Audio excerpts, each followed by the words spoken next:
और ये इंडिया चाहता में आगे बढ़ते हैं। हम आपको वो खबर दिखाते हैं जिसको 26% लोगों ने देखना चाहा है, और वो है कि वाजे के चक्कर में फंस गई उद्धव सरकार।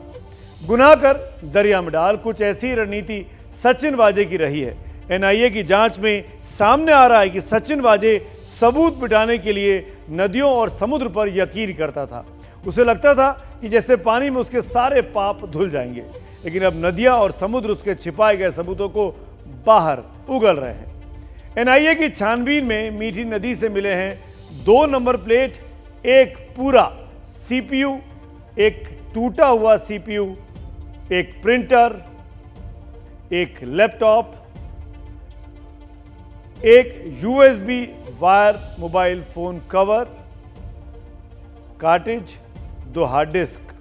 इस बीच पूर्व पुलिस कमिश्नर परमवीर सिंह के आरोपों की जांच करने के लिए महाराष्ट्र सरकार ने अब हाईकोर्ट के एक रिटायर्ड जज कैलाश चांदीवाल को नियुक्त कर दिया है। लेकिन हम आपको दिखाते हैं कि कैसे सचिन वाजे के जुड़े सबूत अब सामने आ रहे हैं, तो महाराष्ट्र की राजनीति में भूचाल तेज हो रहा है। वो एक के बाद एक गुनाह करता गया, गुनाहों को दरिया में दफन करता गया,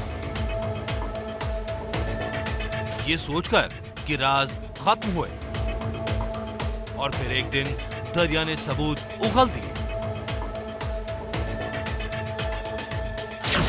यह वो प्रिंटर जो एनआईए की सर्च टीम को गोताखोरों की मदद से मीठी नदी से बरामद हुआ।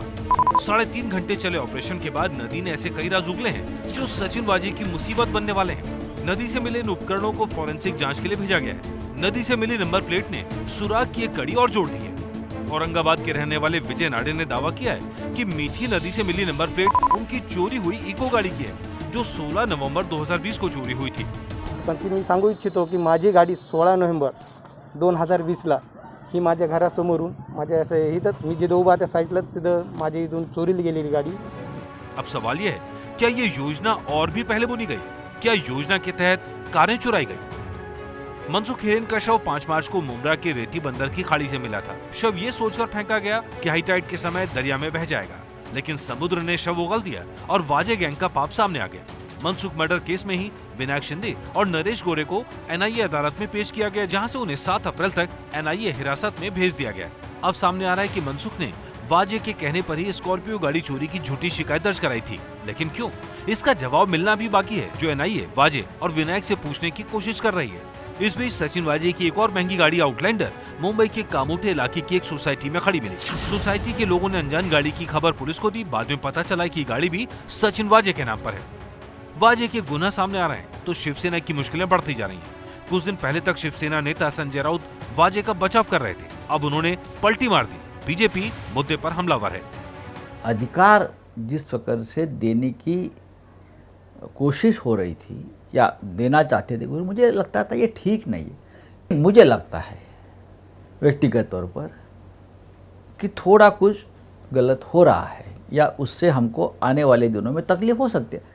ये मेरी राय है, ये सरकार की राय होगी नहीं होगी मुझे मालूम नहीं। उनको वाजे की तारीफ करनी है, उसका समर्थन करना है, बचाव करना है, या समूचे देश में उनकी छीतू हो रही है, उनकी इज्जत की धज्जियां उड़ चुकी है, उस कारण अब उसका बचाव नहीं करना है। शिवसेना ये पूरी तरह से कंफ्यूज पार्टी है। एनआईए की जांच जैसे जैसे आगे बढ़ रही है, मुद्दे पर वाजे की मुश्किलें बढ़ रही हैं। वाजे के चलते पहले कमिश्नर की छुट्टी हुई और गृह मंत्री अनिल देशमुख और मुख्यमंत्री उद्धव ठाकरे से भी सवाल पूछे जा रहे हैं।